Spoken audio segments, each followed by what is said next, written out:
It's going well. I'm tired. It's crazy. I've never been, Oh, that was like, wow. and it's nuts. Have you had a chance to go to the convention center yet? Convention. This outside is nuts. I've been walking So, in. outside is really where the action is, I have to say. Inside, you go to relax. It's like, oh, that's nice. I'll look at Legos or whatever, but it's outside where the action is. And it's a hoot. It's crazy. Yeah, it's just crazy. It's a good crazy. You can't. And no matter how many times people told me Comic-Con was crazy, I didn't. I mean, right. How do you prepare for this? There's no preparation for this. No, for sure. We got to talk about Carrie. I mean, that movie is a cult classic. I mean, it's still there's parts of it that I still get creeped out on. Still remember from watching it back then. What was it like on your end? Like, did you get the script first? They gave you the story first. How did this work out, and how did you get involved in it? Well, it was an absolutely crazy time for me because this is a while back, and I was working on Taken, which is Steven Spielberg's miniseries for the Sci-Fi Channel, and I was doing another sci-fi series called Odyssey 5. And the director who had directed Odyssey 5 brought me on to Carrie. And so I was insanely busy, and Carrie was my 2 a.m. project. Oh, okay. So I would get up. It would be my first. I would go to sleep for a few hours, and I'd wake up at 2, and I'd work on Carrie for a few hours, and then move on to Taken, and then do Odyssey 5 at the end of the day. But Carrie is definitely a good 2 a.m. project. So I think any other time of day is inappropriate. You know? Yeah. Did you watch it back, and when you hear your music and your score, did you match it up? Was this like cut? Was this changed?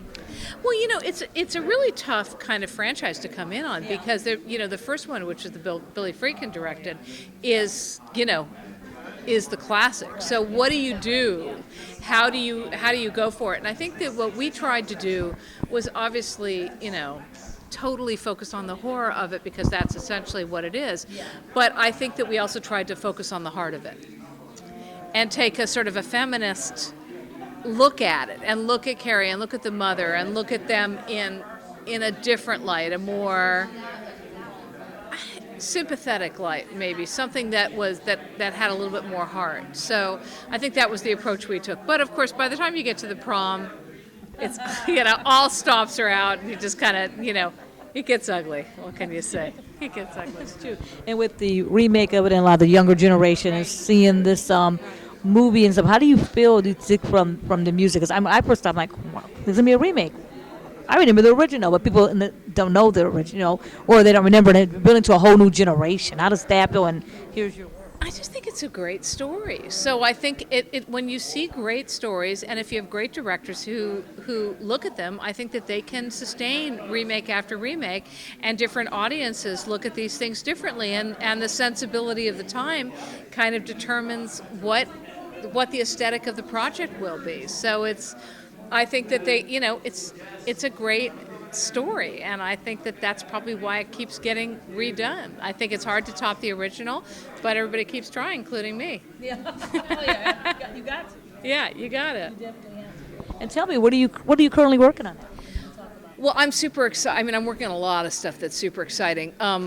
I'm really proud to say that a project that I did with the Roots and the soprano Jessie Norman called "Ask Your Mama." It's a Langston Hughes poem, and that is up on iTunes now. It just released last week, and it was internationally released yesterday. And we have the banner on iTunes Classical. So if you go to iTunes Classical, there's "Ask Your Mama" right there. So we're really excited to bring this piece of the great American poet Langston Hughes to a wider audience. So that's super exciting.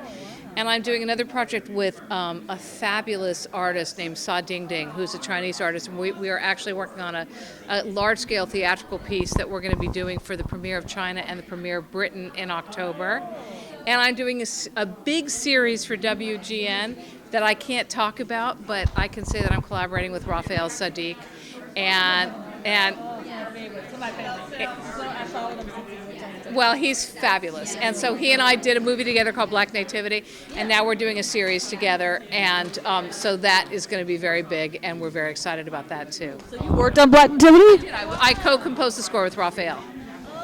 Yeah, and Casey Lemons. Oh, that's great. Yeah. Well, it's good to hear you're working. Yeah, it is. It's good, and Ray and I have a great kind of communication because, you know, I come from classical music and he comes from R&B, and we have completely different backgrounds musically, but he brings something to a project that I don't have, and I bring something that he doesn't have, and we just love each other. It's a musical love affair. Yeah. Thank you so much. I appreciate it, guys. Nice meeting.